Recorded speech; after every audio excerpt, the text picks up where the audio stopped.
Hello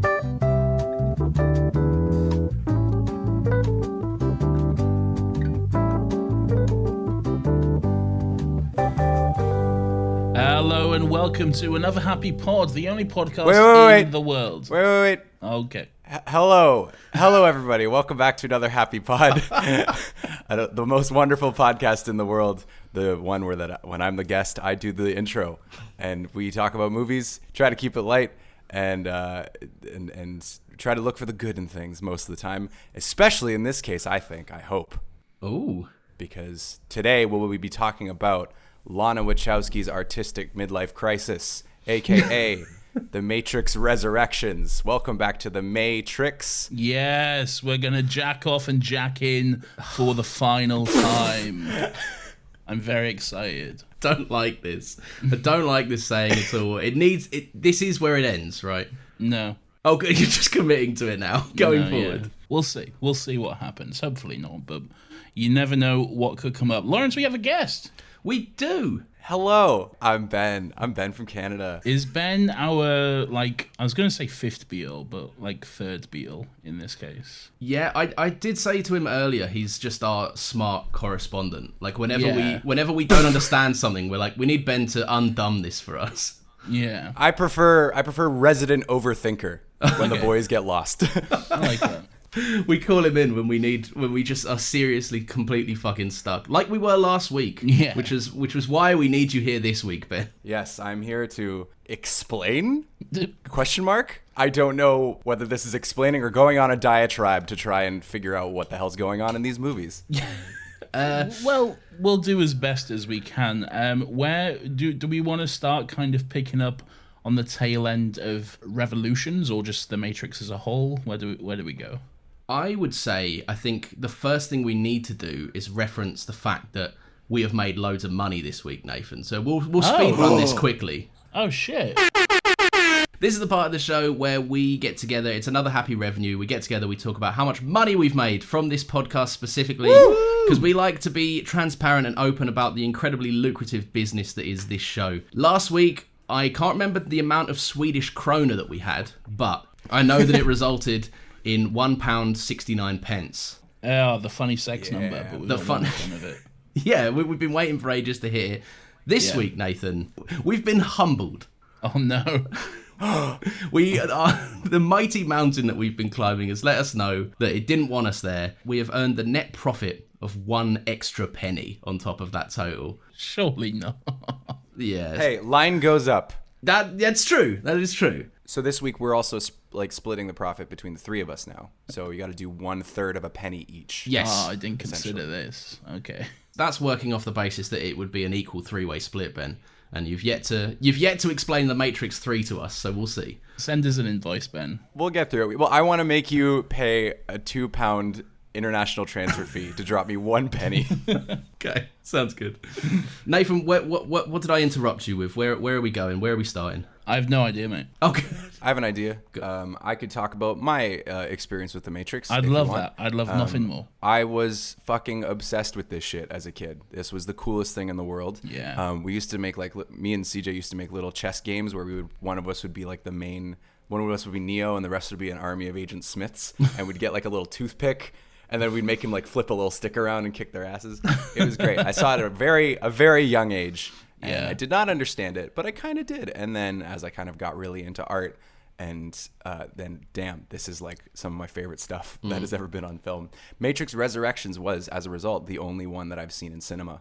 And let me say that the thrill of seeing the code at the beginning in a movie theater, unparalleled. Yeah. I did not know how much I've been waiting to see that in the cinema. I didn't see Resurrections in the cinema. The only one I saw in the cinema was Revolutions when I was an 8-year-old boy. Really? Or whatever, yeah. Wow, you got let in on that. Yeah. Dang. I snuck in with my dad. At least it wasn't the really horny one. That's true. That's true. I have been listening. These movies do get a lot less horny as they go on, which is a bit of a shame, really. This one's way less dick and vagina focused and way more bleeding heart focused. Yeah, definitely. Dick and vagina focused. I feel left out. I haven't seen a single one of these on the big screen, and I feel like I've let the side down on that. Yeah. You're a fool. You should. We've been understanding these and discussing them about their horniness, about kind of some of the acting ability. It's been a lot of praise for Agent Smith. There was some touching on the core themes. I would say that we have a fairly decent understanding on the first two. And the third one, Nathan, would it be fair to say that we were both fucking lost? No, I don't think so. We understood a certain amount. Look, it's not a straightforward movie. I feel like what maybe Nathan was getting it a little more from my sort of listening ability. Lawrence, you were kind of just like, and then this happens, and then this happens. Like, you understand what happens in it, but you're sort of, as soon as you tried to get into the weeds, you're like, but, fuck, I don't know. So fuck you, Ben. I'm going to send you corrupted files next week. Fuck you. Oh, no, fuck, shit. I'm sorry. No, I'm trying to, shit. Also, we just acknowledge that Lawrence is wearing a suit right now? Thank you. No, we're not going to acknowledge that whatsoever. We're going to get through this entire podcast and just let him sit there. I'll let the listeners just wonder if I'm telling the truth or not. Yeah. Nathan's salty because last week we agreed on a dress code and I showed up ready to serve Agent Smith energy. So what are your questions about The Matrix Revolutions? Because it is a very important movie to this movie as well. My main question is, what? So please run. No, there's so many moving parts to it that, like, I was exaggerating a little bit. I think we get it on a somewhat of a level. Give us the idiot's guide to understanding The Matrix 3. The idiot's guide to understanding Matrix 3. War is happening. Yep. Sentinel's coming. Yep. Uh-oh, the prophecy was a lie. What are we gonna do? Neo wakes up in this train station, is like, fuck, nothing makes sense anymore. Meets this programmer called Ramachandra, my favorite character in all these movies, and Sati. Okay. They explain a little bit about how the machines are evolving, the machine side of what's going on, that not everyone is necessarily all about this war. He gets rescued, Merovingian, crazy roof flipping happens that you described so eloquently that didn't necessarily need to happen because there's a pillar. You could just move by the pillar. Celebrating a weird sex club, Trinity's very much in love with Neo, so she rescues him by making a deal with the Merovingian that, hey, here's the fair deal. I won't kill you. I'll rescue Neo. And he takes that bet. They go out, and Neo needs to have a big think. And he's like, okay, what do I do? I've been seeing this city in my head. I'm going to go back to the city. I'm going to try and talk to the source. Big war happens. He gets to the source, manages while losing Trinity. Also doesn't have a connection to sort of humanity anymore because he's lost Trinity. And then he's like, hey, Smith wants to clone onto me. If I do that through you, then you have access directly to Smith from like a source code level. So if you just kill me, then boom, you get rid of Smith. So there's a key piece of information that, we're all caught up. So there's a key piece of information that Neo says as he's talking to the source, where he says, Smith is running rampant and he's beyond your control. Even now, as he takes over the Matrix, he will soon gain access to your machine city. Smith isn't just stuck in the Matrix. It's been proven to us that he can get out. He can get out to the human world. He could do that through the machines, destroy all of the machines' identity. So they actually do it to save themselves. Right. Okay. So yeah that makes sense. But overall, I think what Revolutions is about is that it's not... The first Matrix was like, we need to destroy the Matrix because that's the system. Yes. You know, the system represents capitalism, whatever the fuck, whatever they're going after. But really, the system itself, a system is not a thing.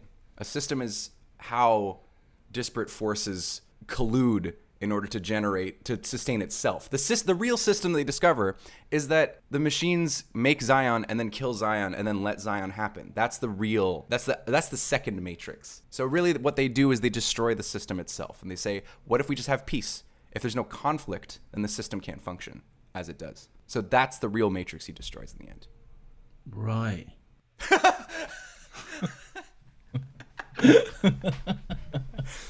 So there's a subplot as well in Matrix Revolutions Yeah. with Sati. Sati is the very important character. Sati is the first program, one of the first programs that is created without a purpose. All these machines, in their entire existence, has always been, every program must have a purpose. That's what Oracle talks about. Sati is spontaneous creation. Whatever.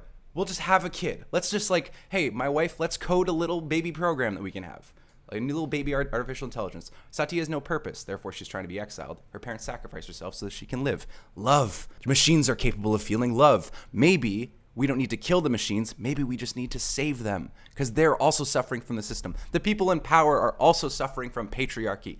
and capitalism. Rich people are depressed. They're lonely. They don't have no clue what's going on with the world. The real systems we got to destroy are not the physical intangibles. It's not bombing a bank necessarily. It's rewriting the code of the system itself. That is Matrix Revolutions. I can see that. I would argue that is not necessarily well articulated in the movie itself, given that the majority of it is just shooting squids for like an hour straight. They do say it with a lot of monotone dialogue, so that makes a lot of sense. Just as a viewer, Ben, like just as a person who experiences the movie, just the same as I would, we watch the same thing. Like, how'd you get that? Like, I watched it and I was like, cool, big Megazords shooting rockets and shit. Like, So, you know what this is? This is me in Aftersun. This is what's happening here. Yeah. Okay. Great. The turn has tabled. The biggest thing about this series is that Lana Wachowski is not a stupid person. Lana Wachowski has read a lot of fucking books. And this is going to come up later in our discussion, I think. What is going on is not just surface level. You got to look into it. I've listened to a lot of the Wachowskis talk about this stuff, and Lana even said, and I don't know, I would love the listeners to sort of figure this out, but Lana has said that the very opening of Matrix Revolutions, remember that little like explosion of light that happens with the code? yeah. She says that no one has solved what that is, but that's the key to the whole movie. And I don't even know. So I'm like, what? Maybe it's a birth of a new consciousness through Satsi. That's the closest I can think of, and that being the key to everything. But I don't know. The point is that like, just read into it, and then you will find something. And I think that they're smart. So assume that they're smart, and then figure out how it works. Nathan, you texted me that you had a theory as to what that white light was, didn't you? I think you're confident that you can solve it here and now. What's your theory? I would love to hear it. I've never heard anyone talk about it. Lawrence is just completely making that up to throw me under the bus and make me look like a dumb cunt. So thank you, Lawrence, for that. No, it's what Ben said. It's the birth of Sati or whatever. Anyway, so amen. Yeah, Resurrections is a movie. It can go either way, I think. Let's talk general thoughts up top, because when I first watched it when it came out, I wasn't necessarily sure about it. I was like, do I like this movie? Is this anything? Is it good? I feel like it's one of those that can be, it's either genius or it's fucking terrible. It teeters on the brink, I think. It's a seesaw of a movie.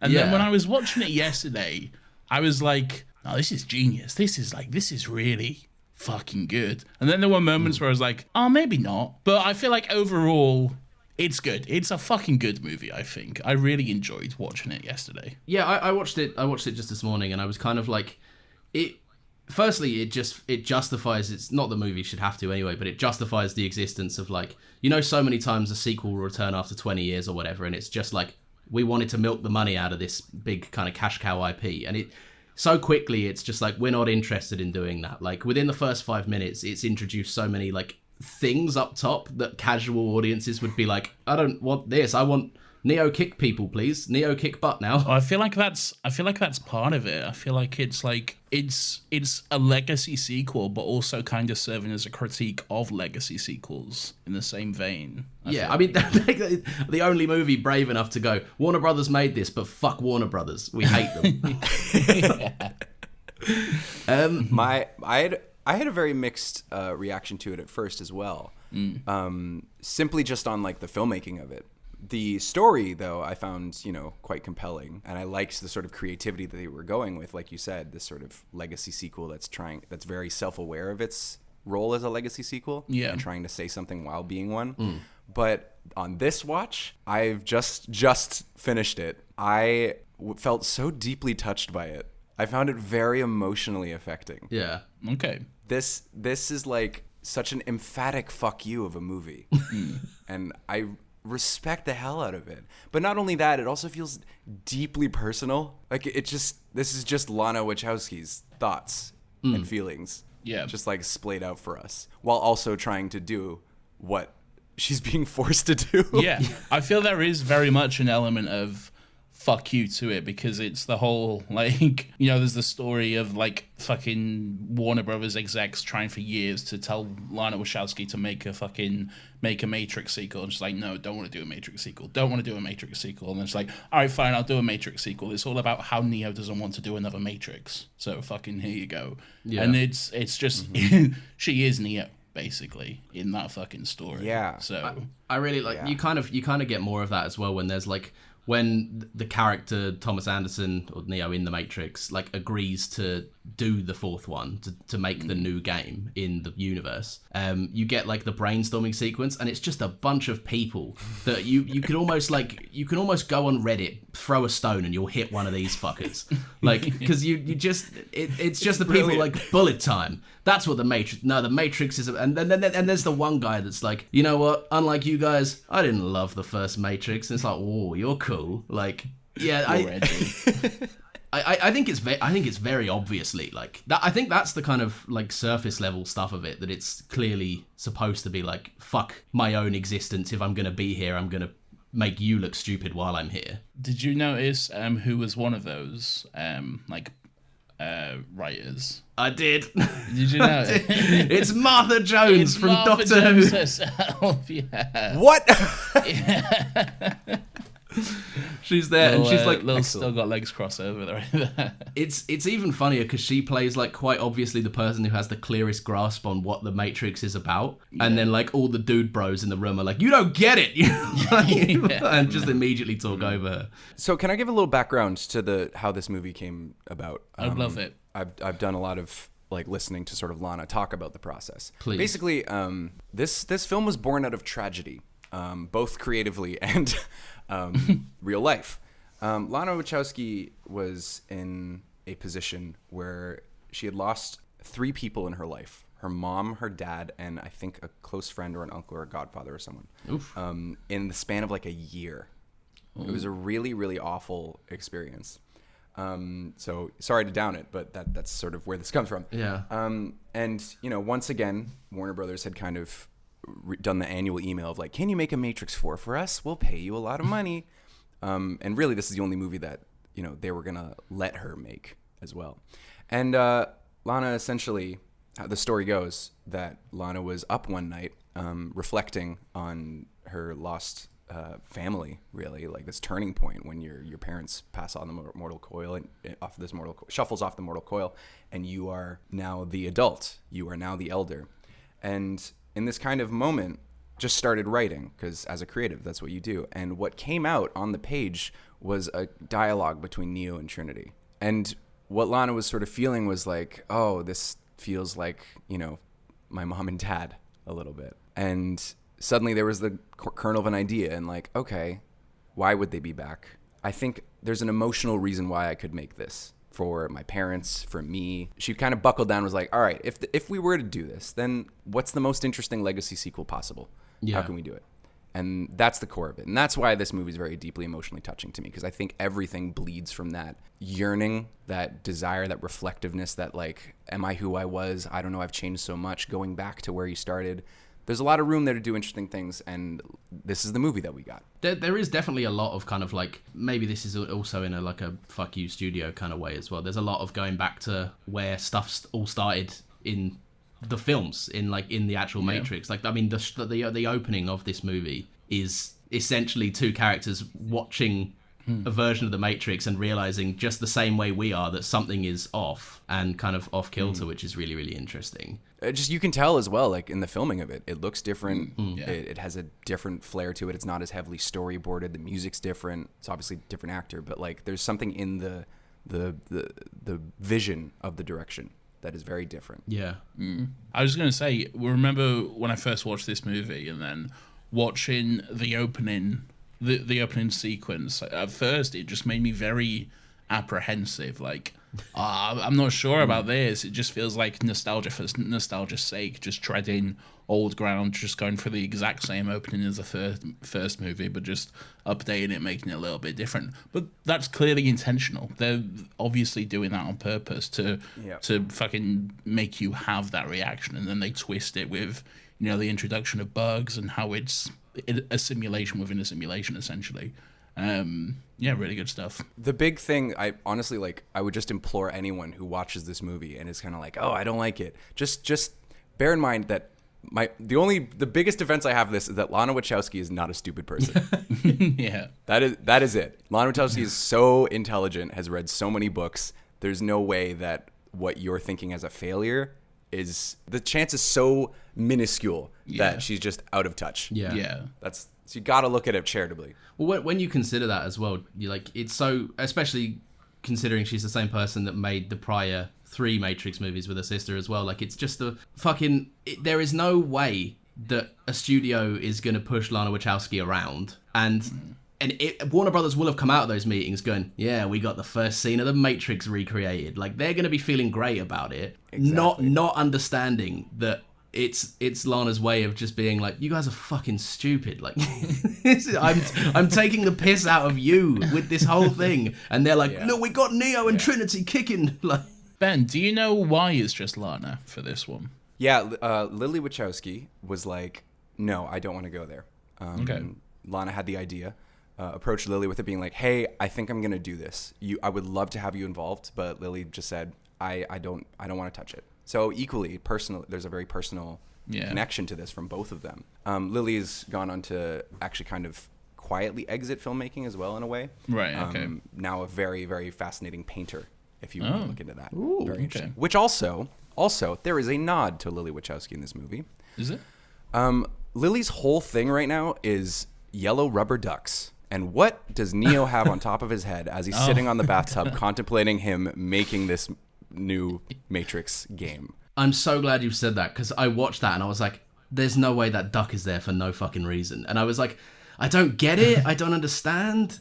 Yeah, and now I'm understanding that. That's nice. When I first watched it, I was like, "Oh my god!" Because I follow her on Twitter. And her profile pic is literally a little rubber duck. That's brilliant.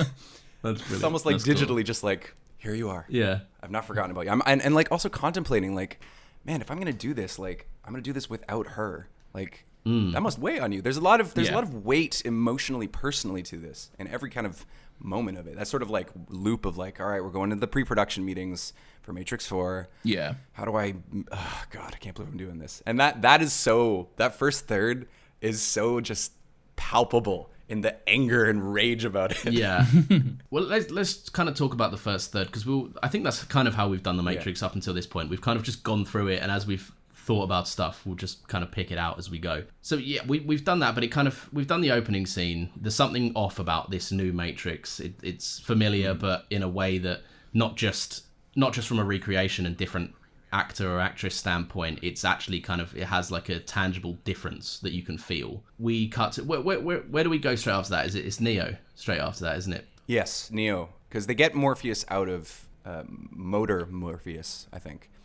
Modem Morpheus. Something along those lines, yeah. Who is part? I mean, it's introduced a bit later, but should we do a bit of Morpheus stuff now? Young, sexy Morpheus. I like it. Yeah. I like it a lot. It's clearly, well, the idea is it's a mix between Morpheus and Smith, kind of combined in one. I don't know where this like young, sexy party attitude comes in from that mix, but like I kind of dig it though. Like neither Morpheus nor Smith in the first 3 movies were like, yeah, man, it's all cool, but like I like it though. It's a good characterization. I thought it was really fresh. Yeah, it was fresh and fun. I think he brings if he's a mixture of both of them, he brings the slickness and calmness, like the very calm and slow speaking demeanor of Morpheus. But I think his theatricality comes in from Agent Smith, who we've spoken about just being a big fucking drama. 100%. Yeah, that's true. Yeah. The man who lives for theatricality, like that's this one too. Like he comes out of the bathroom and he's like, "At last," and then he's like, "Oh, that didn't feel right. That felt a bit stupid." But Smith would have done it. Like that's what Smith would have done. Yeah. That's a I good point, deeply actually. love the the moment where he takes the red pill and he just kind of gets ketted out. He's like, whoa, whoa. He's just really high. Yeah. It's so funny.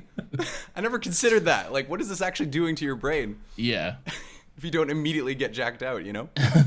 Jacked off, as Nathan would say. Jacked off. Jacked yeah. off, It's true. yeah. It's true. I like that the Matrix is different because, like, it's updated. It's not the same Matrix we saw before. It's got but you sun. can now see the operator just in the Matrix with you, which is pretty cool. You don't need to find a fucking payphone to get out of it. Yeah. Yeah. I quite like the this does present more of like the problems of like getting in and out of the Matrix, like the moment where he's got a tiny like train bathroom mirror. Oh yeah. And he's like, die or do this. What do you want? I can't do anything else. Yeah, it's fair. It's fair like that. I feel like we talked a little bit in the past few episodes about like, just the look of it in general and how there's like the green tint in the Matrix and the kind of bluish tint in the real world. And that's not the case in this movie. But again, it kind of makes sense because it's updated, so they got rid of that, really. It's now... But what I do like is you can kind of see the code just like flickering in certain scenes. You can see the code and like on just a table or like a drink or something like that, it just flickers through, which is quite nice. And you can still see the vibe of it. Like it's got, although the tint might not be there, it's still the architecture is still quite gothic. It's still quite hard to like pin it down to like a time period almost. I disagree with that. I'd say it's very clearly like modern day San Francisco. Like that's where it is, to me anyway. But no, I like that it's different. I like the green tint and stuff isn't there anymore, because like I say, it's an updated version of the Matrix. They've updated the graphics, essentially. Yeah. And I think it also adds something when you do get those cutbacks, those just flashes of scenes from the original movies. And like, what, these are really fucking green, man. Like, you just get like a sequence, just, it almost seems out of place, but it's quite nice. Yeah, there was a long-standing theory that this movie would be, what if the next Matrix is is the real Matrix is where they tell you that it is through art, but you're just satisfied by the fact that it's told in a story. Ooh, that would be the real Matrix. This is our world, right? So what if this was a Matrix? Very, very clever. And Lana just was like, "Yep, that's exactly it. You're right. That's the next step." It feels very logical. I also really appreciate that it's not a movie series. It's like games. Like just like that one slight degree separation. I really appreciated that, because I do have questions about that. It would be too much. Like, how does that work, though? Like, what does that game look like? Because, like, they're saying they're playing clips from the game, and it's just the movie. Like, it's like, is that a cutscene? Did they film stuff for the cutscene? It doesn't matter, like, at all. But I have questions about the mechanics of that, though. I imagine it was like a VR thing. Like, they mentioned as well that you wanted to create a Matrix, a game that was indistinguishable from reality, which means that the graphics are real. Yeah. In a sense. And, like, maybe, like, the film footage is, like, gameplay footage or dialogue scenes or something that happen that are just, it's so good that it looks like film footage from 1999. Yeah, exactly.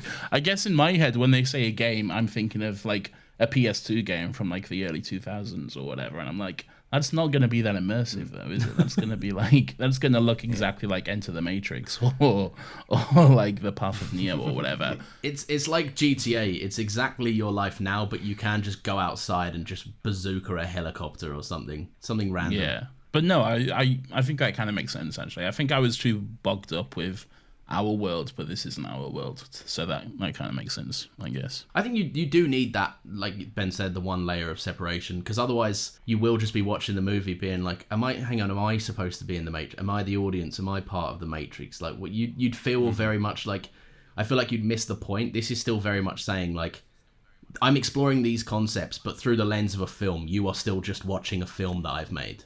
Yeah. That'd be a little distracting. And the movie is like very loudly not subtle about what it's doing, but that would be just slightly too ear-piercingly loud. Just a smidgen. Yeah. There's new additions that are in sometimes playing characters we've already seen, and some are just playing completely new characters. We've got Bugs, Jessica Henwick's Bugs. Very interesting character. I quite like her quite a lot. I love that she's like an updated look on what hackers look like now. Yeah. Yeah. Now they're like Tumblr blue hair feminists that hack, corporations and are like, give back, we need communism again. That's what a revolutionary hacker looks like. I like that you see her transform into that as well, because you do get like one shot as a kind of visualization of what her life was before she was unplugged, and just another representation of just how much personality the Matrix just strips you of and just goes, you're here to clean windows. and that's it. But yeah, I like the character of Bugs. Jessica Henwick is great. She was in Iron Fist, which is not good, just not a good show. Season 2 was a lot better than season 1, and it was cancelled because the whole thing was cancelled. But season 2 actually ended with her becoming the Iron Fist, which would have been a lot more interesting, and she was great in the show. Yeah. Oh. Yeah, it was quite good, actually. Cool. But yeah, she's great. I enjoy the fact that she's called Bugs after Bugs Bunny, and then at one point she says, "What's up, Doc?" That's pretty cool. I love that. That's a good bit of Pretty fun. funny. I did like that. I like she just throws that away as well. It's just, "What's up, Doc?" Yeah, exactly. It's good. I really I enjoyed The Analyst a lot. I thought The Analyst was really fun. He's just like the new version of The Architect. Yeah. Who did not, by the way, he is not the source. He just created the Matrix. He's just a program. Right. I want to clear that up. But he did invent Kentucky Fried Chicken. I just want to clear that one up, just quickly. Oh, he should have been played by Norm Macdonald. That would have been great.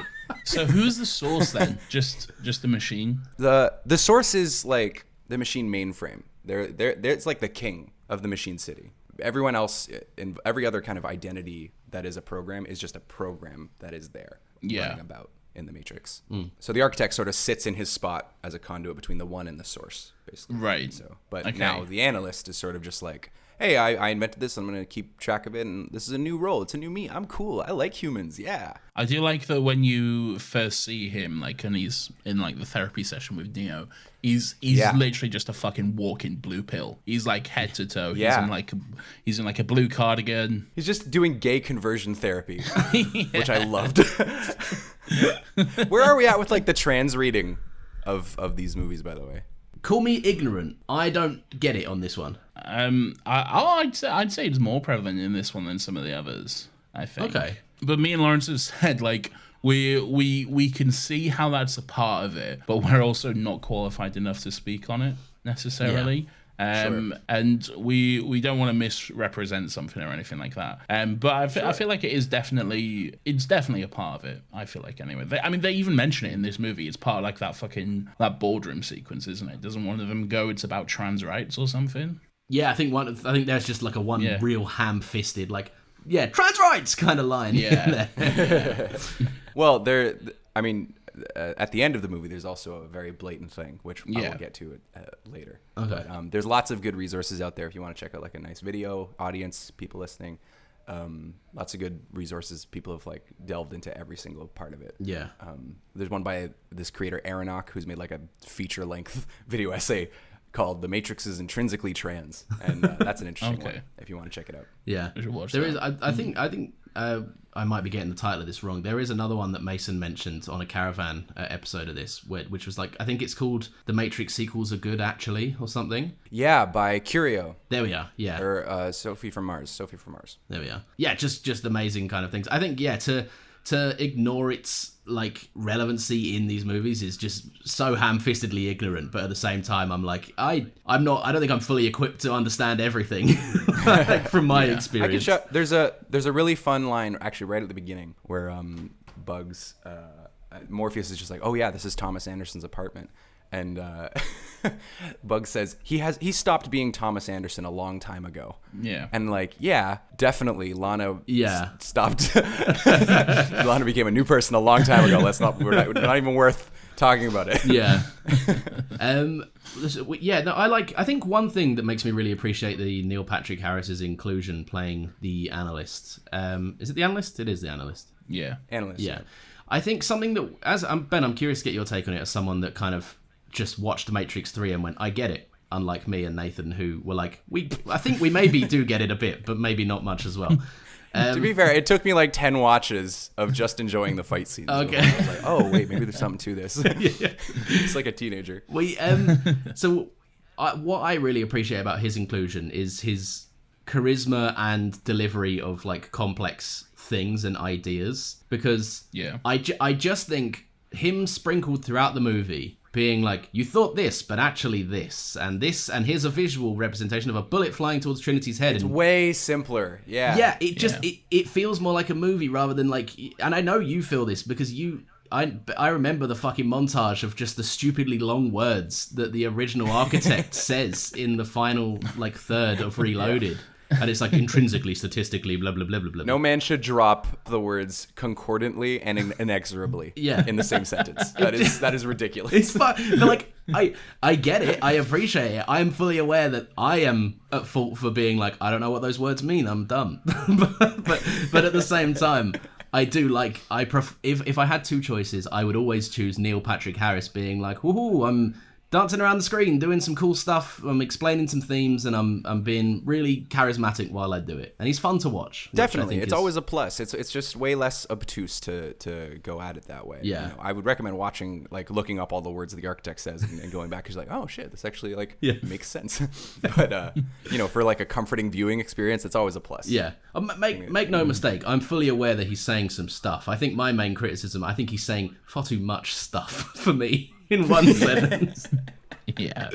What do you make of Big Neil, Nathan? Yeah, I like him a lot. I like his role as Neo's therapist, and the way that he's just straight up gaslighting him. Really, the way that he's just put in place to just all these things that are happening to him, all the ways Neo is like trying to break out and people are trying to break Neo out, and he's like, no, none of this is real. You're back in my apartment, and it's all just deja vu, and just the systems that he's put in place and the fact that he's got him fucking hooked, like he's fully addicted to the Matrix, like the fact that he's gone that deep on his mind. It's really interesting stuff. Like the montage, where he's taking the blue pills and you know, it's set to that great song, and you can just see how much this guy is just truly fucked and warped his mind because of it. It was a really good sequence. I really like all that stuff. They really sold in this one way better, I would say, than the other three. The idea of like why a person would choose to stay. They make that choice more blatant. Their system is so insidious and awful and manipulative. The fact that at the moment that you're like, oh, I might break through this reality, like an NPC comes along who is like your family and distracts you, takes you away by like your job or a family emergency. And that's so evil. And especially when he's like in the mirror, he's like, Thomas, you're having a psychotic episode right now. Yeah. Come back. He's so like, that is so convincing. Yeah, he's so calming and comforting and everything like that, and it's so good. And what you're saying there as well, like you can see the systems that are in place. Like anytime, like the first time Neo talks to Trinity in the cafe, her husband immediately comes up and is like, there's always going to be some distraction to stop whatever is about to happen, which is really interesting. It's really good. Yeah. He gets the boot from Trinity for, like, as she says, that's for using kids, because it's Also, I think just talking about the insidious nature of it, there's something so horrifically kind of gross about this iteration of the Matrix trapping Neo in a way that still allows him to kind of funnel his, albeit suppressed, creativity. But Trinity, but where they put Trinity is just, you're a wife and you're a mum. Yeah, and that's it. Like, and then because she's so like, even a strange man approaches her at a coffee shop, and she's like, "This has made my day." And I'm like, that's like there is obviously something about the sidelining of just a woman's role and what she should perceive to be the height of her worth. It's the most direct like portrayal of patriarchy's effect. Yeah, like on a person who's like, I don't know if I even wanted kids, but then just like boom, trad wife life. Yeah, that's what you get. Like that's and that's clearly not what she wants or who she is. That's like, man, it's so much more evil in this movie. Yeah, but it is, and it's a good point about like why people would stay, because it's not that they feel like in the first movie, who's the guy that breaks out? What's his name? Well, not breaks out, but he's like betrays them to get back in. He wishes he could still be ignorant. Cypher. Was it Cypher? Yeah. Yeah. They explore that through Cypher, but that's more like I don't want to eat fucking toothpaste every day and shit. Like I want to, even if I know the steak is bullshit, I want to fucking taste it and experience, just be, live in ignorance, or as ignorant as he can be now. But I like that in this one, it's not that you want to stay, it forces you to live a mundane life you're not satisfied with, but you feel tied to, like, and it's, there's just something in that. It's just, it's way beyond, we don't care about your personal enjoyment of our experience now. We care more about the fact that you are hooked on it. Like Nathan was saying, he can't get, like, you know, leaving the Matrix, he won't be able to have his dose of blue pills. So there'll be people that depend on him that won't be able to, like, you know, work or whatever. And in Trinity's case, she'll be leaving a family and she'll carry that guilt. Ultimately, brutal. Yeah, fucking really, really gross, but yeah, way more insidious. Also giving her Tiffany, the name. Yeah. Trinity's original name was never mentioned in the 3 movies. And at the end, when she tossed the analyst, she says, "Really, Tiffany?" And he goes, "That's an inside joke." She's like, "I didn't find that funny." I think literally they gave her old name in The Matrix. There's more personal things here that I'd love to information than stories that I've heard from Lana Wachowski. One was Lana had a very massive mental crisis, and had this moment where she was sorry. This is a very dour story. Is this okay? Yeah. That's fine. Okay, cool. Lana had a moment, let's say. Where she was standing on a bridge. It was kind of one of those moments. And what literally saved her life, the story goes that there was this man who was on the bridge, made eye contact with her, and just looked at her for like maybe 10 seconds and then walked away. And Lana was like, "I can't, you gave me a reason to keep going, human connection, shit. And so Bugs was saved by a similar thing, look. And Neo was maybe also, like, there's on a similar sort of looking place. Bugs to me is the trans audience of the original trilogy, being like, your story saved me, it shaped me into who I am, and now I want to come back and save you and remind you that this matters. Yeah, this is real. And then that's Bugs' role in it, which I deeply like. No, I absolutely, yeah, because it's that interesting. I didn't know that story, but it kind of, the first instinct of where you'd go as a creative is like, what does that person perceive that fucking like interaction to be? Like, what if they walked home and told their family about what happened there? And to explore that through Bugs going away and being like, I think I had a very deeply personal section of eye contact with someone today, and I feel maybe I should have explored that further. Yeah, I don't know if this is intentional or not, but I feel like you could kind of assign like a similar role to quite a lot of like the modern day like crew of the ship outside of the Matrix. Like, I feel like a lot of them, like you say, like Bugs is like the trans audience. Like, other people could be like the ones who just love the cool kicks and flips, and like that one guy who like wanted to ask if Neo could actually fly and that sort of shit. And then there's the ones who like the fact that Neo was someone who stood up and actually saved this world for them and made an actual difference and that sort of thing. So yeah, that's quite interesting actually. No, I think so, yeah. I quite like seeing them as like an audience surrogate. That's a really nice take, I think. They're like me. Just like me for real. Just like me for real. I just want to say as a disclaimer that I am not trans, but I've spoken to trans people. I've done a bit of reading. Please look into this further for more takes on this by trans people. Yeah. Cool. Jonathan Groff is Smith. Fucking inspired casting. Fucking love this. No, shut up. Are we gonna fight? Maybe. I'm of two minds about this, so I'd like to hear both of your opinions. I like Jonathan Groff. He's great. He's revolutionary as Jesse in Glee. He is mind-blowing as King George in Hamilton. Okay? Yeah. I love him. He's great. Okay. But he's not Hugo Weaving. Okay, Hugo Weaving gave a masterful performance. He is probably one of my favorite parts of the first 3 movies. Okay, we spoke at length about the poetry and the cadence and the way he can take these words and just make them sound like butter melting, and it's so good.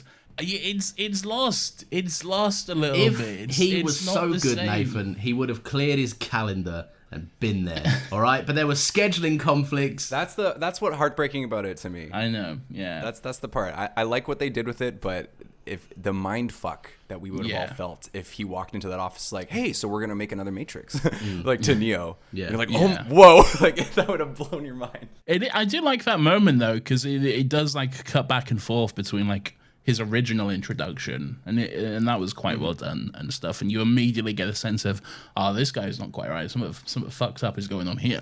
And there are little moments like when he has the fight with Neo during like the Merovingian sequence. He like looks in the cracked mirror at one point, and you can kind of see like Hugo Weaving's reflection in the cracked mirror looking back at him, which is quite interesting. I missed that. That's nice. But yeah, it's just it's not the same. Let me explain my love a minute, right? Because firstly, you're right. He's absolutely phenomenal in Glee, right? This we cannot ignore that. No, my thing was, look, yeah, he's not Hugo Weaving, because no one is Hugo Weaving. It's like asking someone else other than James Earl Jones to voice Darth Vader, right? It would sound fucked, and it's always going to be odd. Not necessarily. All right, you've played the games, I know. Well done. All right? I'm talking in general. No, the point I'm making is, if Hugo Weaving wasn't there, I respect the fact that they went, we need someone else, and we need someone else to not come in and do an impression. We spoke about, how good, I think his name was Ian, I don't know if I mentioned it, his name's Ian Bliss, the guy that plays Bane in Revolutions. Yeah. Very good. But that is, again, what happens when we see a person doing, yes, purposefully, an impression of the previous actor. I don't want to see that again, because that was already introduced. It was already shown to us Smith with a different face doing Smith.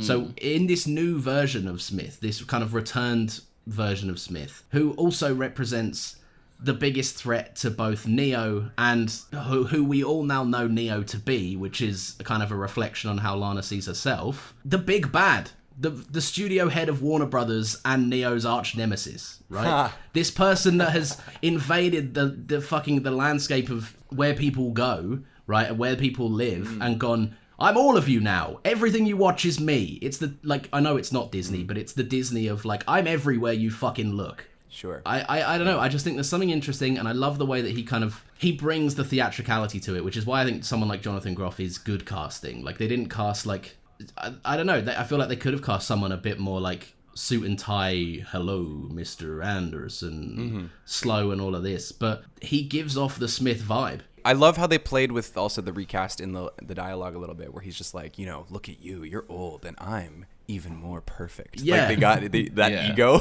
Yeah. Yeah. I just think they explain it away really nicely, which I think works. See, everything you're saying, I understand and agree. It's just not Hugo Weaving. It's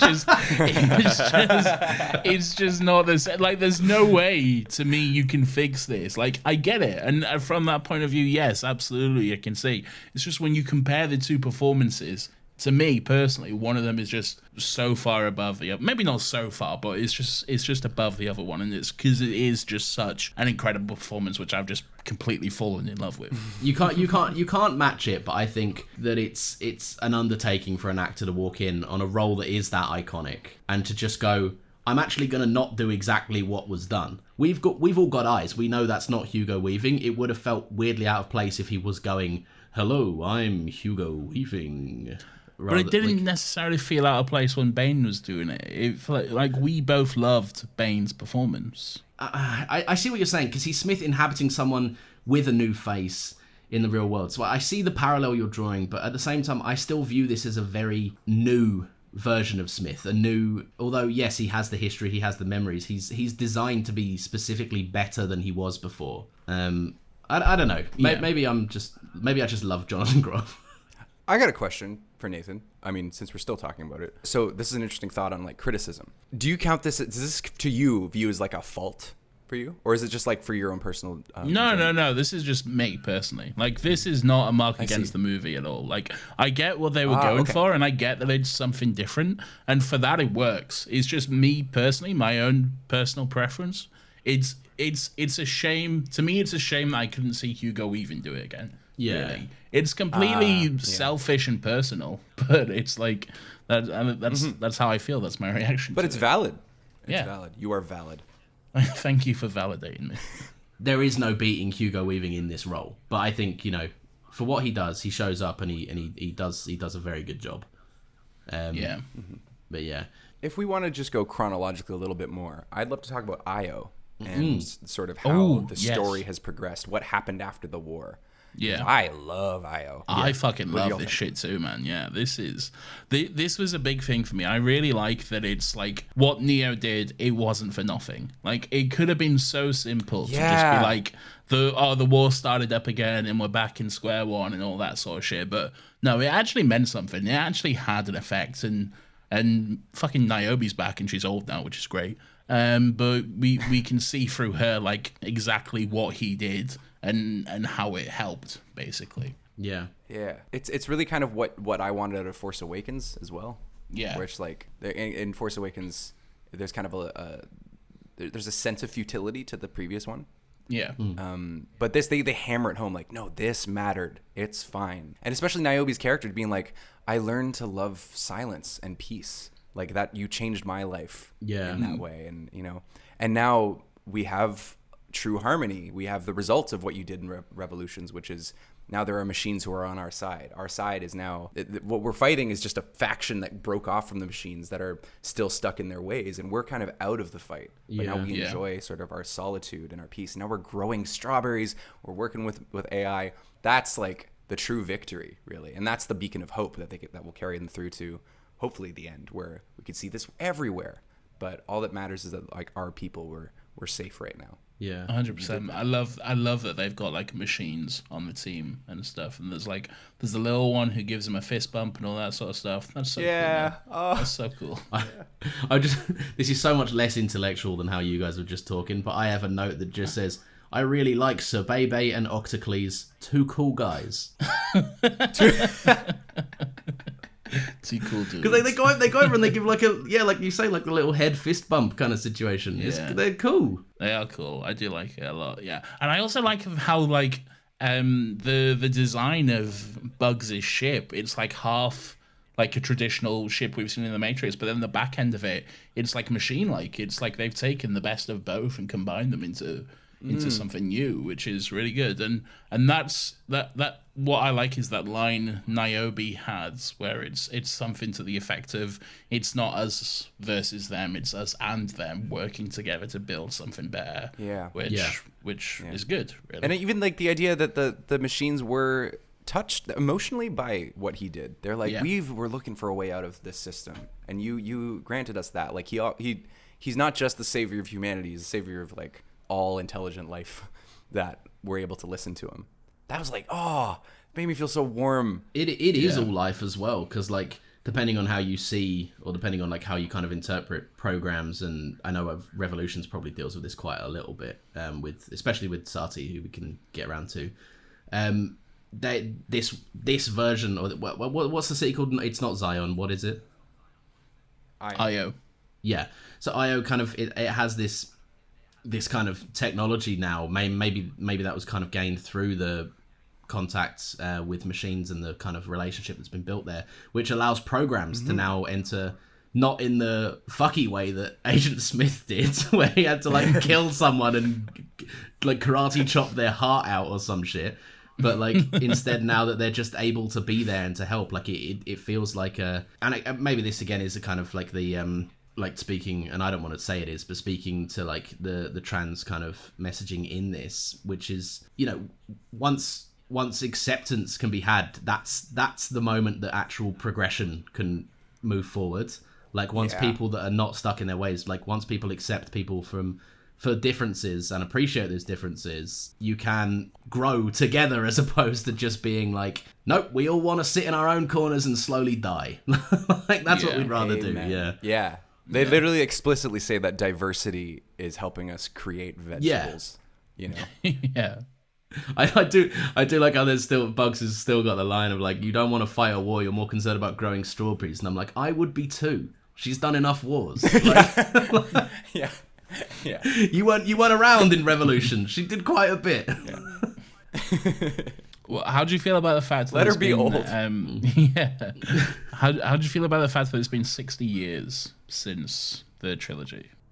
Good. I think that gives weight to sort of the sacrifice and the victory.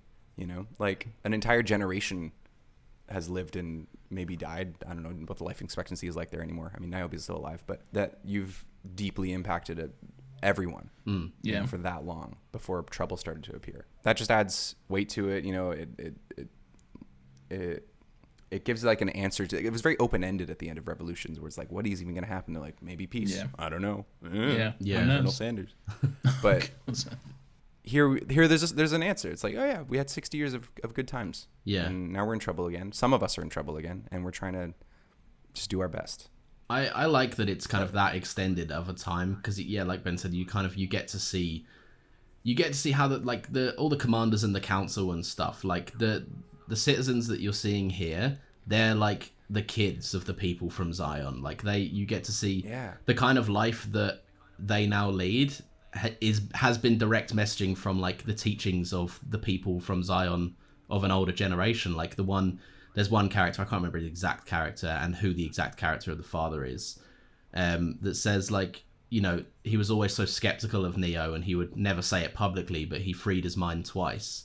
And like, it's interesting to see that doesn't always go one way as well. Like there are the amount of people out there that are like, well, there's still a Matrix. Like, was Neo working with the machines all along? There are still skeptics out there, and it's not perfect harmony, and everyone's not skipping in a circle and stuff. Yeah, it's allowed people to have more of a free choice and to express their thoughts more complexly, rather than just being like machine bad, Neo good. Yeah, the Matrix sequels are all about like, you know, the first step to solving a problem is realizing that there is one. That's the first movie. Yeah, is you realize, oh, there's a system and there's a war. You know, we got to do something about it.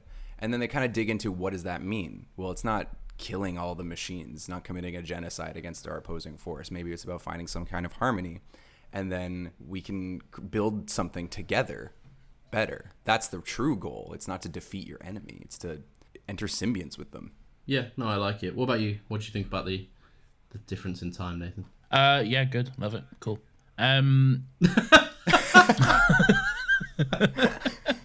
I feel like us going first took the wind out of your sails with that. You were like, fuck this. Yeah, what you two said, basically. I'll give you a thumbs up and a nod. That's the worst thing about asking a question on this podcast, because you two will talk, and then by the end of it, I'll be like, I agree with that.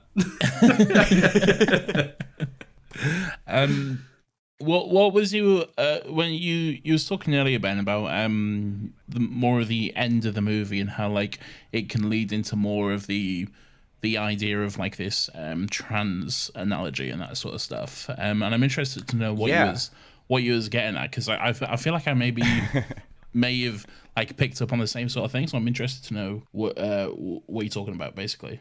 So you know, a little basically. In the original trilogy, the trans allegory was kind of like in there. It was subtle, and maybe they didn't even, you know, Lilia said maybe I don't know how much of my like actual transness was very purposefully trying to do that, but like subconsciously I totally see what that means for me. But I feel like a lot of what is going on here is sort of Lana saying fuck you to a lot of people, one being Warner Brothers, the other being the people who have co-opted, you know, the Matrix into perpetuating toxic masculinity by like saying, yeah, we're taking the red pill. We understand that we're the powerful ones, or whatever bullshit they spout. And Lana Wachowski is essentially throughout this movie being like, no, fuck you. This is trans. This means trans. I am trans. Fuck you. I am trans, really, is sort of the message of this. Yeah. Fuck you. I'm trans. I'm beautiful. I'm valid. And art can save the world is the overall message, which is so heartfelt to me. But the biggest thing is that the closing track of this movie is Wake Up by Rage Against the Machine, sung by a woman. Fuck you. 100% picked up on this. Fuck you. It's been this the whole time. No, but it's the ending of the first movie. It's Rage Against the Machine once again, but like, that was so clear to me yesterday. When Rage Against the Machine played, but it was a female cover, I was like, oh, this is good. This is fucking. This is interesting. I like this a lot. So Lawrence, you picked up on that too, didn't you? As I was saying, we all picked up on that. Every single one of us. And I don't look. Ben was there by just a hair closer than me. Like, I had that on my notes. It was the next one I was gonna say. Yeah. But the important thing is, we all understood. I certainly applauded. It was a great moment. Yeah. It was great. So to keep going, I really like that this is a smaller story in Victory. You know, it's not about like destroying the Matrix or whatever. It's just about freeing Trinity. Let's just get her out of there. We've got a loved one, and we need to get her out. And in that action, they actually realize we may have stumbled on a solution to this problem. We have a new way to sort of be the one and help to free minds, or at least dismantle work against the analyst. So the one is the two now? Well, the one is a state of mind. Okay. But no, I find it, we talked about like how cruel it was that Neo and Trinity were sort of like kept together but separate. But there's also something deeply romantic about that idea. That like there's something trying to keep you two apart because the connection you have is so powerful.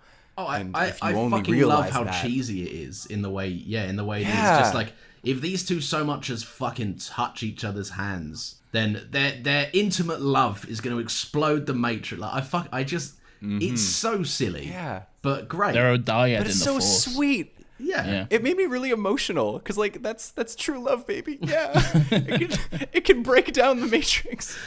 I have a theory, Nathan, because we spoke about a lot in Reloaded about just how they couldn't last 2 seconds without sneaking off to a lift to have sex. And I wonder if it perhaps is not, they were not separated because of their pure intimate love, but because of the pure prowess they hold as sexual lovers. chemistry. Yeah, like the second these two lock eyes with each other. I mean, to me, look, in fairness, the first time they speak, Trinity's Tiffany's kid comes in, is like, "You trying to bone my mum?" He's absolutely trying to bone your mum. Yeah. Do you know what that reminds me of? That's all he's ever wanted. Do you know what that reminds me of? That reminds me of just a very badly written Spider-Man comic. Are you familiar with Cindy Moon at all? I'm not, no. No, Cindy Moon is like a spider person. The character of Silk, you may have heard of that. But basically, she was bitten by the same spider that Peter Parker was. So she has like all his abilities and everything as well. But she's been like kept in like some kind of like facility for years and years and years and years. So whilst like Peter Parker was out having all his adventures, she was just locked somewhere. And when she gets out, because they were bitten by the same spider, they have this deep connection where they're more powerful together. But what that ends up being is that whenever they're around each other, they are so fucking horny for each other. Like, they just fuck and fuck and fuck, like, non-stop. And I'm reading it like, this is a comic book? Like, what the fuck's going on, man? Oh my God. It's very badly written, but also pretty hilarious at the same time. So basically, Trinity and Neo are kind of like that, really. They're just two sides of one very horny coin, which I enjoy. The horniness is all under the surface here. Yeah, it's still 100%. there. Although they laid enough groundwork for me to know exactly what is going on here. Yeah. They can have sex in the sky now. They can. They can sex. They can go anywhere they want. Oh, that'd be hot. Should we switch? Something else that I wanted to talk about, and I watching the scene, I was genuinely thinking, I do hope Ben joins for this, because I just want to hear both of your opinions on this. The Merovingian is here, and and he's basically, and when I say reduced, that has like negative connotations in like art and stuff, but when I say reduced, I mean in the best, most humbling way for the character. He has been reduced to this fucking angry alt-right bigot screaming in the corner. He's the embodiment now of the old men yells at cloud Simpsons meme. Yeah. And I fucking love how they brought him back. The actor was willing to come back just to literally stand in the corner of a room and be like, "Things were better when I was younger." Art is a sequel to Just an outright loser that just can't handle that things have changed from when he was rich and cool and powerful. It's 100% the idea of like, now society is not catered directly only to you, white man. So this is an attack on me personally, and I am the biggest victim of everything. So I hate everything now. It's so fucking clever. It's hilarious. And yeah, just the biggest piece of dog shit, that guy. And I love it. It's a stupid scene. It's a ridiculous moment in the movie, but that's kind of the point, really. So yeah, I like it quite a lot. I have, in order to talk about that, I think that I need to talk about what takes place while he's sputtering, which is the action fight. Go for it. Because there is a big difference between the fights in this movie and the fights in the previous. Lana Wachowski came at this with a very different eye than she used to have. And it's kind of a tricky, I have a bit of a conundrum with it because it's not as dynamic. It's not as clear. Yeah. And some people, and especially people who watched this at the time, said that the action was worse or not as well filmed. And I don't know, because you have two options here, both bearing in mind that Lana Wachowski is an incredibly talented person, and I trust her with my life. And there's two things. One, her sensibilities have changed, and she likes to shoot action this way now, or they ran out of time, or a number of reasons.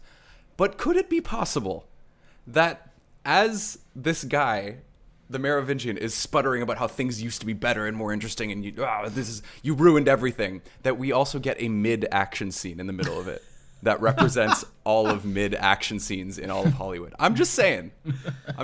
Is it intentionally bad? I don't know. I think I respect that, but I think you can't look away from what is happening at the same time as that big blatant monologue is being said.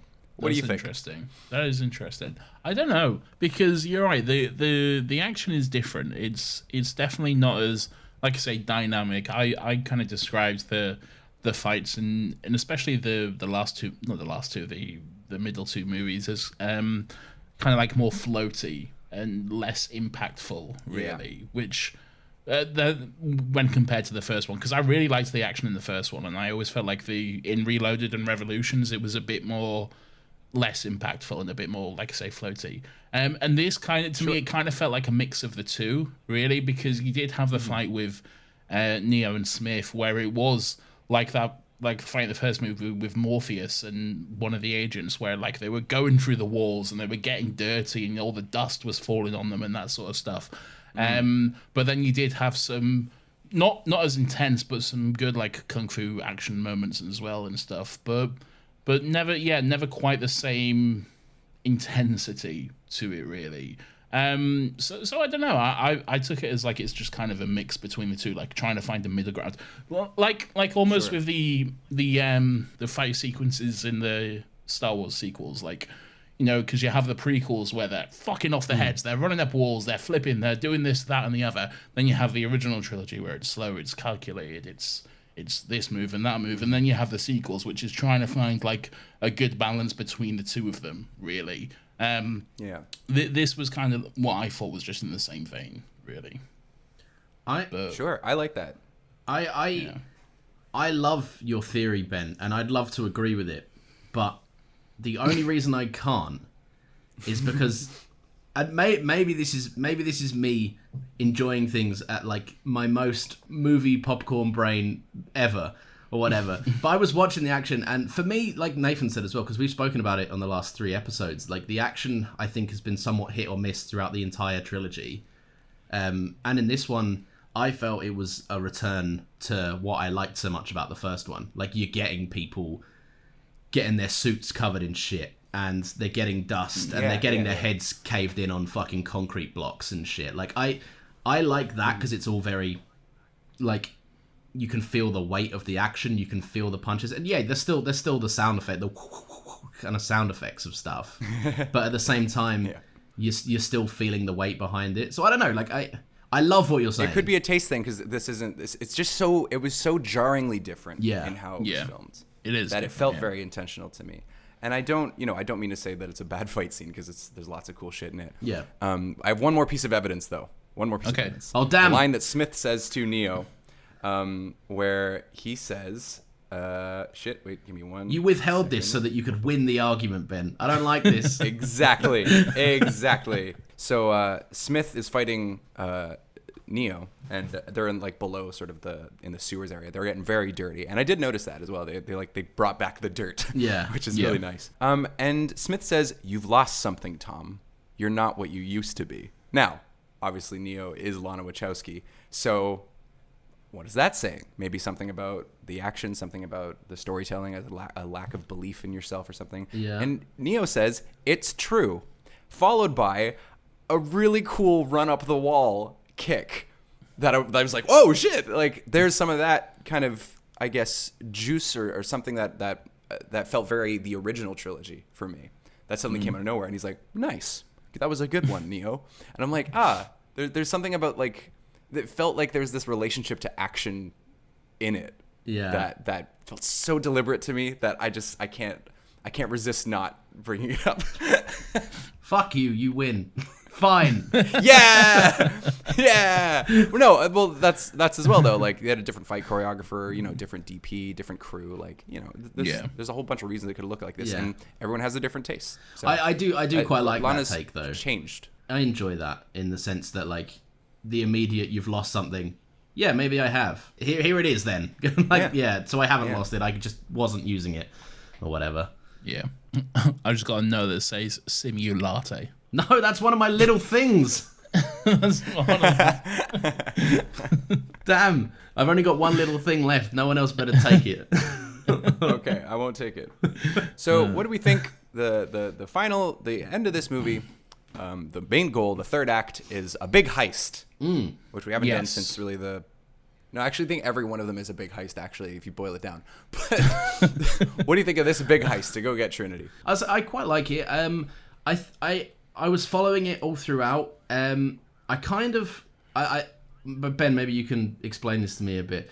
It's made possible by something that Sati's father gave to her, which he was then obviously punished and erased, or they used purged, I think is the word they used. Yeah. What was that? What was she talking about? That was the resurrection pods themselves, the chamber. Right. The chamber that they're all held in. He built that, he designed it, and he gave her basically the access code to it when he realized what they were going to do with it. So essentially, they're able to get in there because they've hacked it. I see. Okay. And that's obviously how Neo and Trinity are even still drawing breath. Yeah.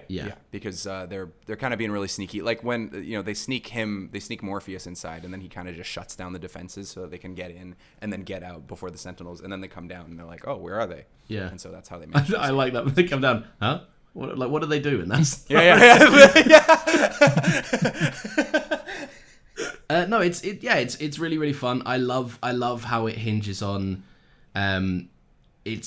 There's less of an assumption than the previous three movies had, which was like, there's a line about how like Neo's freed more minds in the last 6 months than we have done in 6 years, and like there's very much a focus on like get people out of the Matrix, get them a fucking washcloth t-shirt and give them a gun and they can fight the machines with us. And in this one it's more like if Trinity doesn't want to go, then she's not going. Like it's choice, and that's what matters quite a lot. And I really, really liked how that was.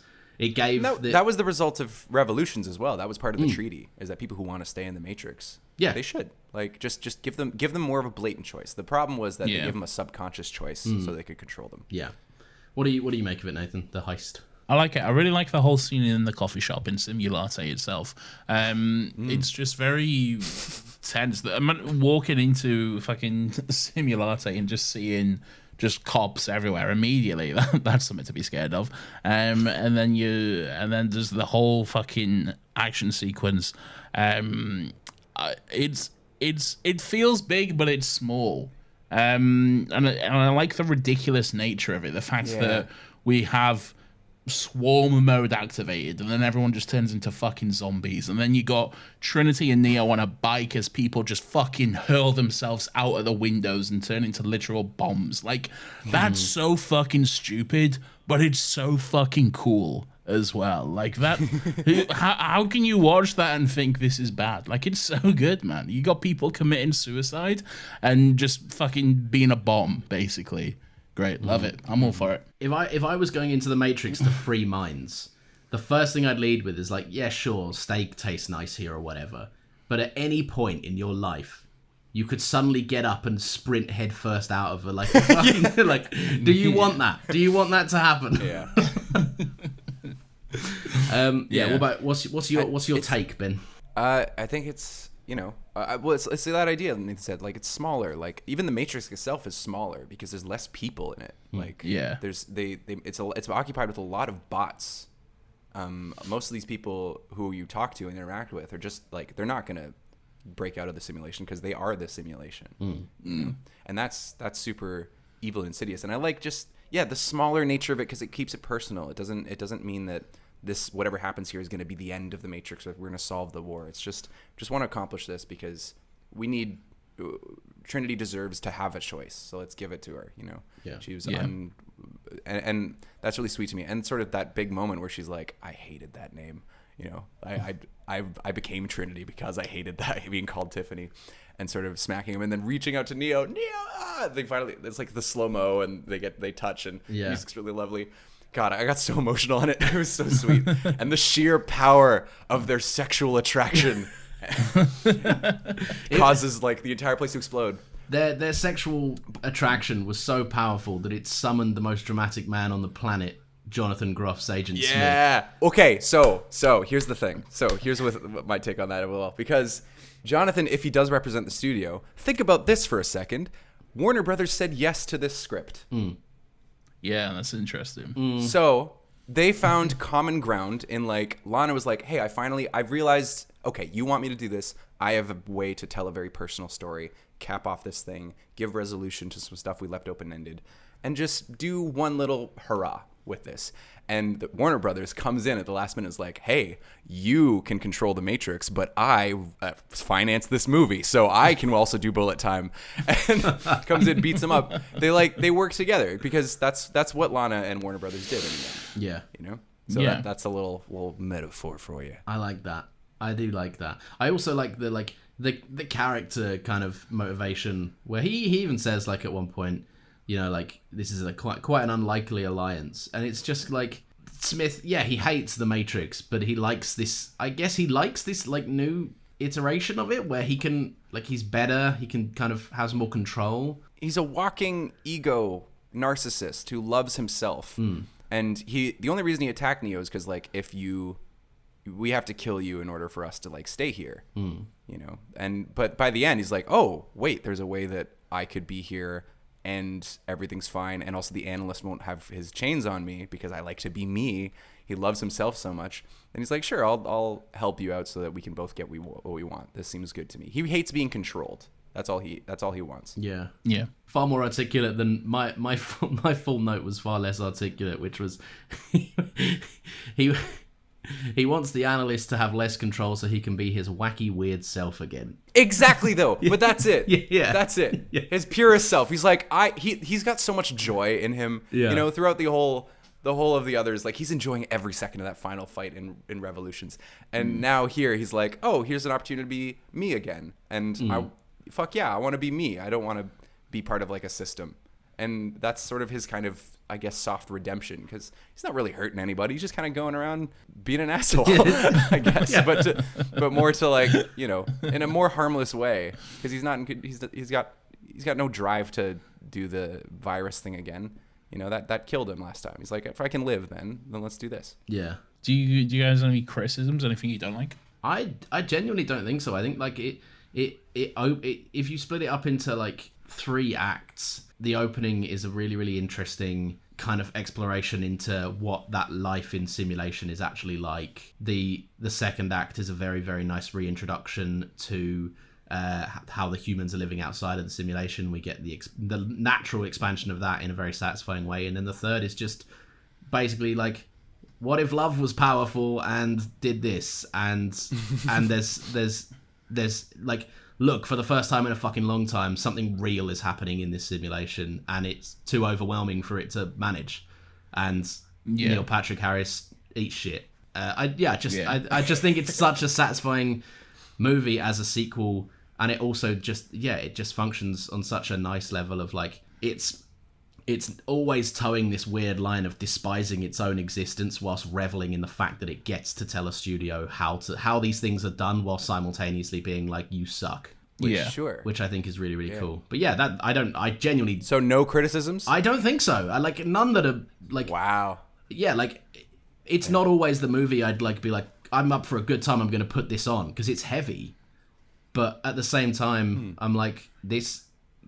You know, in conversation with what's come before, I think it's the most accessible version of these themes for general audiences. And if I was going to rewatch The Matrix, it would be 1 or 4. I'm not too keen. Yeah, I know the sequels are good and I respect them for what they do. But I said this to Nathan in the episodes we did on Reloaded and Revolutions. There is a nature of the simplicity and the one and done-ness that is lost in the natural expansion. You wouldn't ever throw on Reloaded if you was just feeling a little horny? Oh, if I was feeling horny, then yeah. Nathan, make no mistake. On a very different website, that's a tab that's always open, just reloaded. But yeah, Jonathan Groff for me, like as I've mentioned, it's just not hitting the same. While I like it, it's just, again, I just prefer. It's to me, it's the biggest tragedy of this movie is that we couldn't get Hugo Weaving back. He was signed on, but couldn't do it because of scheduling. I agree.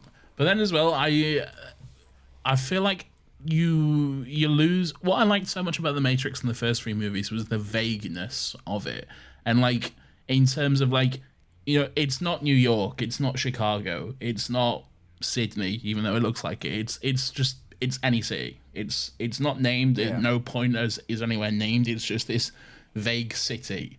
And also vague time period. Like it's kind of 90s, but then it's also kind of like 1950s-esque as well.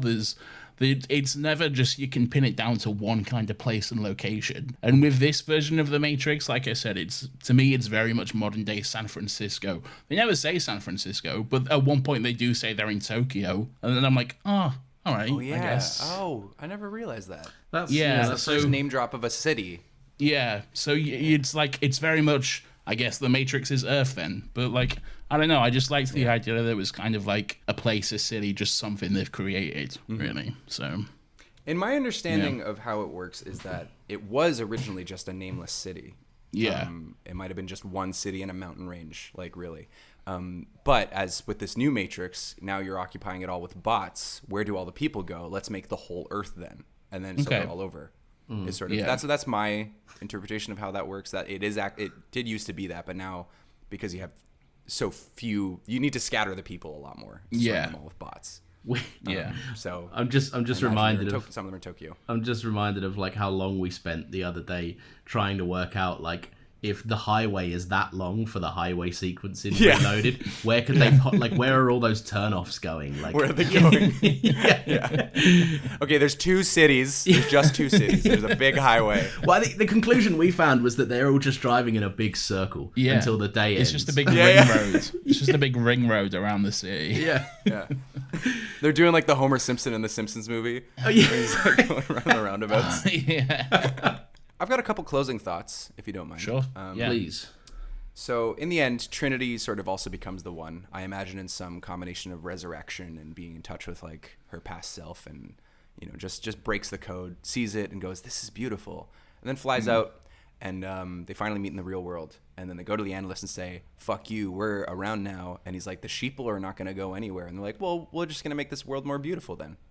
Like that's sort of there's a futility in what Lana's trying to do and sort of wake everybody up. You can't really, but if we sort of wrap it, like this movie's about so many things successfully, I think. Think like, and so it's simultaneously reckoning with the fact that it has to be made and they don't want to, but then coming to a conclusion that, well, would it be really bad if we made something in this world? Like we go back to it and we do something, we try to say something interesting. And that sort of is the hopeful kind of ending. It's just like, yeah, fuck you. Fine, we're doing this. And now there's 2 ones, they're back alive. My parents are vicariously alive again. And that's lovely. And we're going to be a beacon of hope and try and paint the sky with rainbows because we're LGBT friendly. And I don't like to look at it as like the 4th Matrix. I think of it as its own thing. It's just like this separate, singular film that is some kind of epilogue or future story that just great. I have one last thing to say, which is just let's try and make the world a little bit better. That's out of all the philosophy books that she read is that. But also it's just so I cannot look at this movie and not see just a deeply personal perspective, like communicating one like experience of a human being. And I love that. I think that's what art's for, and like such a unique position to be in. And this is absolutely what should have been done with this scenario. Everything in this. 100%. Yeah. Lawrence, any closing thoughts? Oh, it's woke though. It's too woke. It's woke.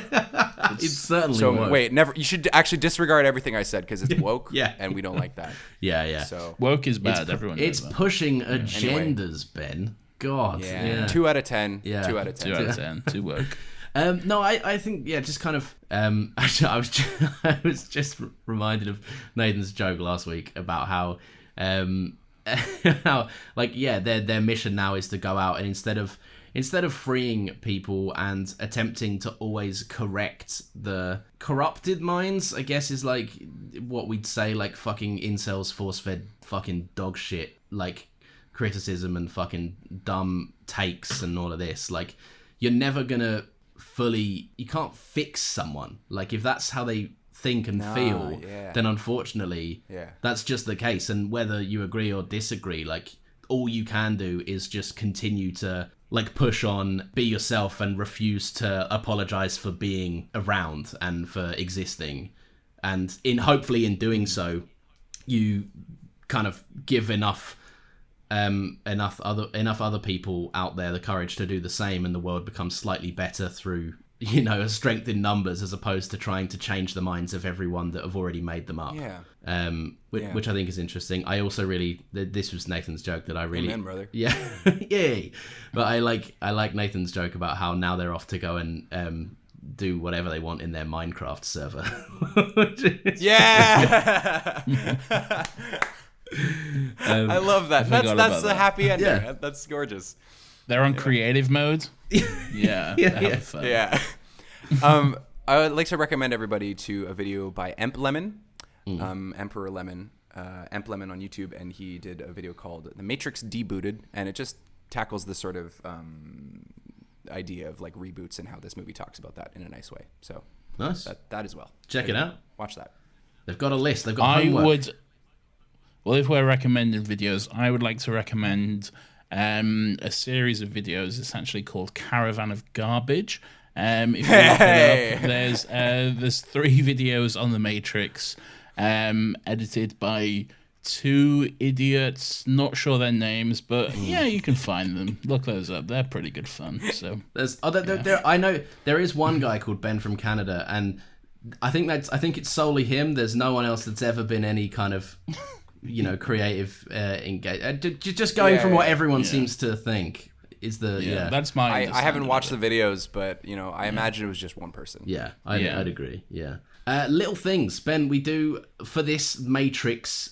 These are such kind of dense movies that every now and again we gloss over the little things that are quite fun. Simulate is a perfect example, as Nathan mentioned earlier. Sure. Any quick little things, and we'll go one by one if you'd like to start until one of us runs out. Okay. I love the little Sentinel action figure on Neo's desk. That's pretty cool. Yeah. Nathan, hit me. I love that Niobe is old, and it's just very clearly Jada Pinkett Smith in old lady makeup. I like that.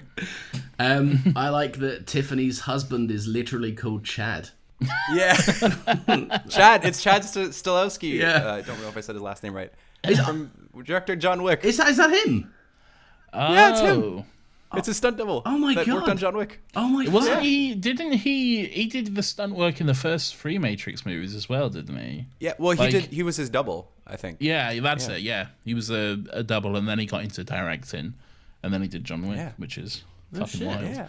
And he looks exactly like John Wick in this movie, Neo.